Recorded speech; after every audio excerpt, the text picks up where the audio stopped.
A young man, Noah, was rushing through a crowded plaza when he bumped into a young woman, spilling her iced coffee all over the front of her white dress.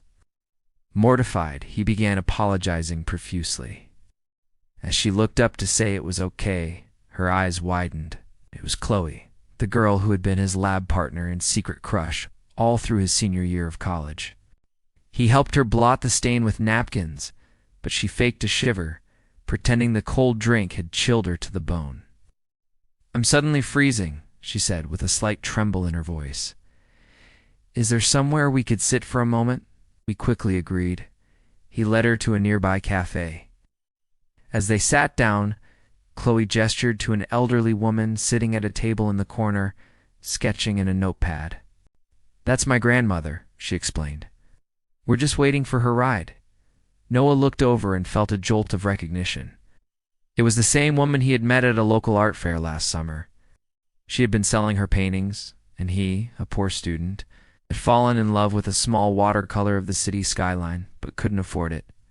The woman, seeing how much he loved it, had sold it to him for only $5, telling him to invest in things that bring you joy. When Chloe's grandmother came over to their table, Noah stood up. "Excuse me, I know this is random, but are you an artist?" The grandmother smiled. "I am." Chloe looked between them, confused.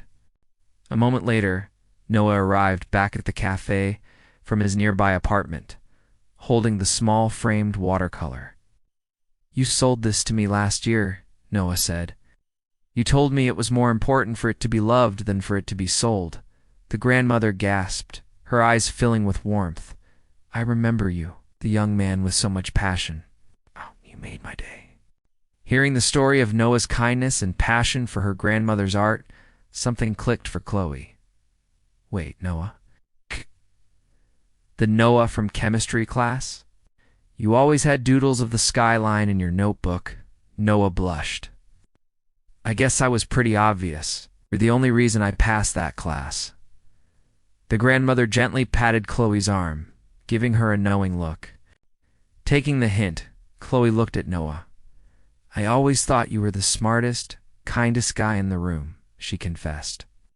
Noah's heart skipped a beat. He took her hand and asked if he could make up for the spilled coffee by taking her on a real date. She smiled and accepted instantly.